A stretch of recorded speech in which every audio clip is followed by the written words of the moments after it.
It's episode 998 of Fastlane Daily. I'm Alex Roy. I've got JF Musial. JF, tell us why we're shooting remotely yet again. Well, I was just out there in Los Angeles shooting the next season of FLD Tours, but I'm back here in New York, just finished up editing Fastlane Daily episode 1000. And that's not only a milestone for Fastlane Daily and my good friend JF, the producer of Fastlane Daily, but it's a milestone in automotive journalism. And that's today's topic on the Road Testament. Automotive journalism, past, present, future. I like this topic. I like it a lot. Good topic. Let's get started.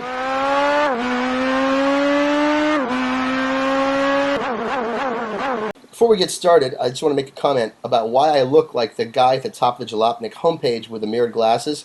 It's because I love reading comments, and I love the haters. And I love reading comments from haters about how I look. It's true, guys. I think Alex gets more enjoyment out of his life from reading comments about how much people hate him than anything else. It's actually really funny to watch Alex read comments about hate.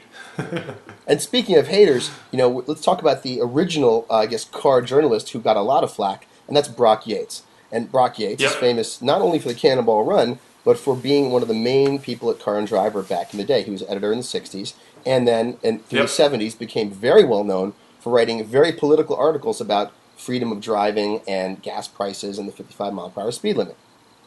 Yep. And that's exactly right. What happened to Brock Yates?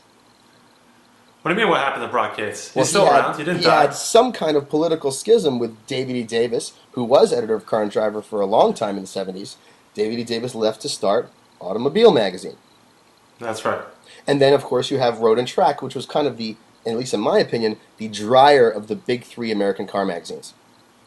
Yeah, Car and Driver was more along the lines of what people would like to read. It's more about telling the story than just a car review. It's not really. It still gives you consumer advice, but it also tells you something interesting. You could read it in any venue. It doesn't. You don't have to be a car guy to enjoy Car and Driver. It's also the best magazine to have in the bathroom in case you run out of toilet paper, but I never use it because it's so good. I always keep it safe. I use other magazines for that.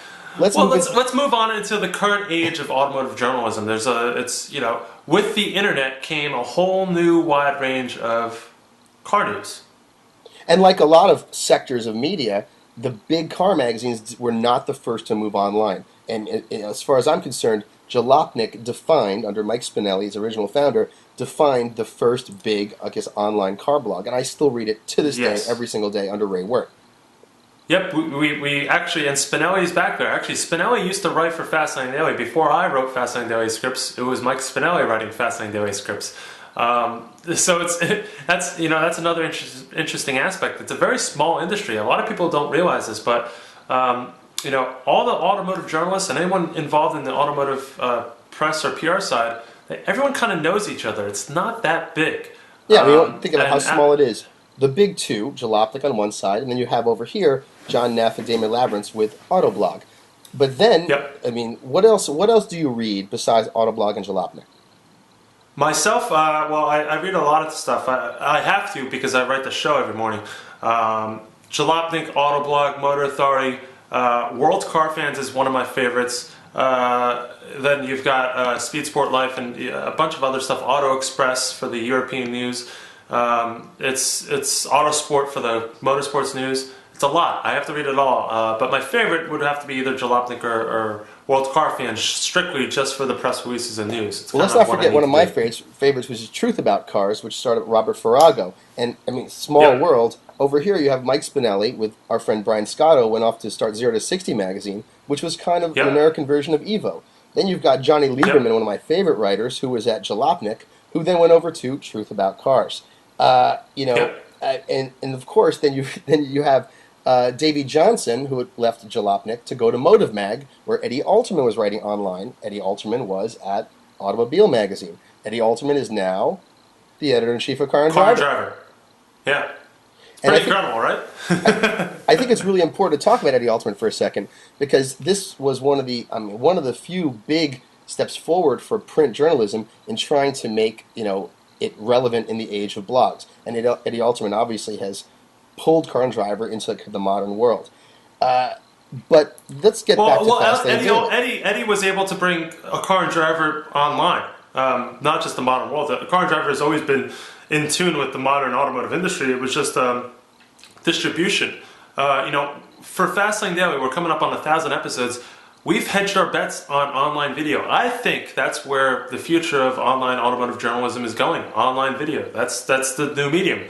But these old brands, they can't just give up. They have to expand. They have to reach out to new venues. And Eddie's done a great job with that at Car and Driver. Jalopnik, Ray Wirt has done a fantastic job with that at Jalopnik.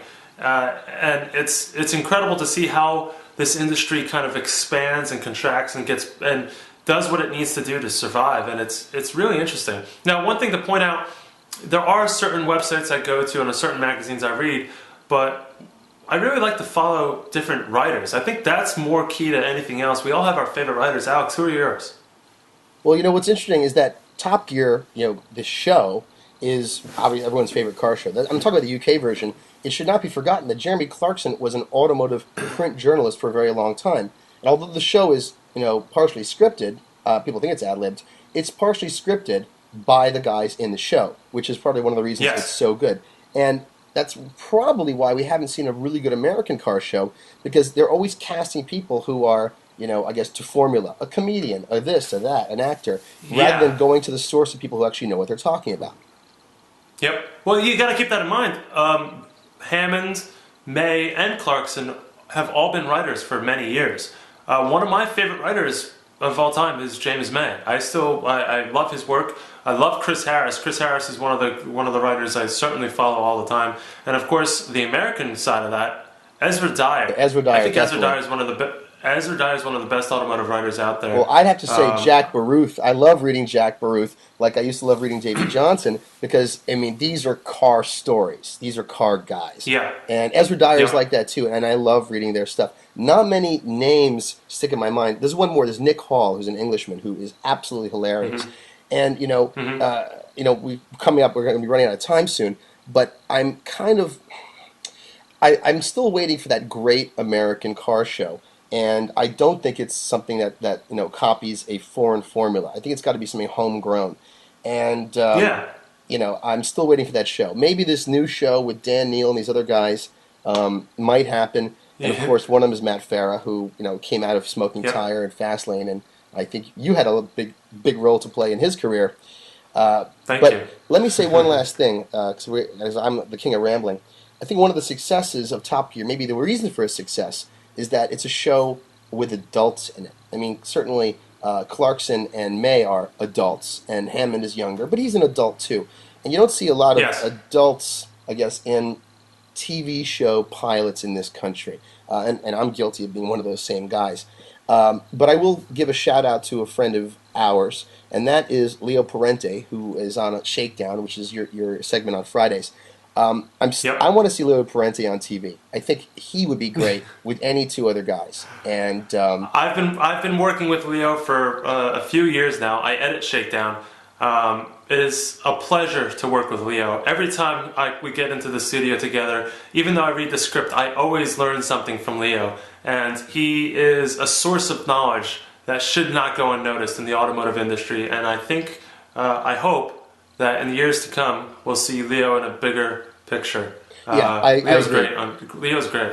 He's a great benefit to Fastlane Daily. I don't know what we would do without him for motorsports coverage. I'm nowhere near his caliber at writing. Well, before everyone thinks it's a love fest, JF, I don't like you, I've never liked you, but I'm very proud of you. Congratulations on episode 1000 of Fastlane coming next week.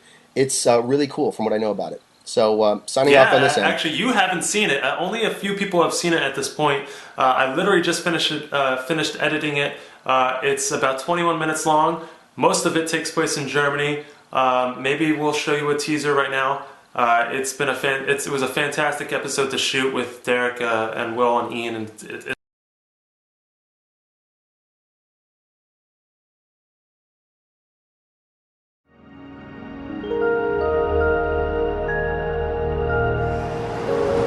So I just arrived here in Frankfurt, just got my first breath of fresh German air. I got my bag right here, a laptop, some t-shirts. I didn't have to check a bag so I could save on some money, because I only got about 400 bucks left. When you translate that to euros, you're looking at even less. So I gotta go rent a car now, a cheap car. and get my ass over to the Nürburgring. So I really don't even know where I'm going. So I'm assuming every taxi is a Mercedes, which is cool. So I'm assuming maybe going this way. I don't know. This way maybe. Ow,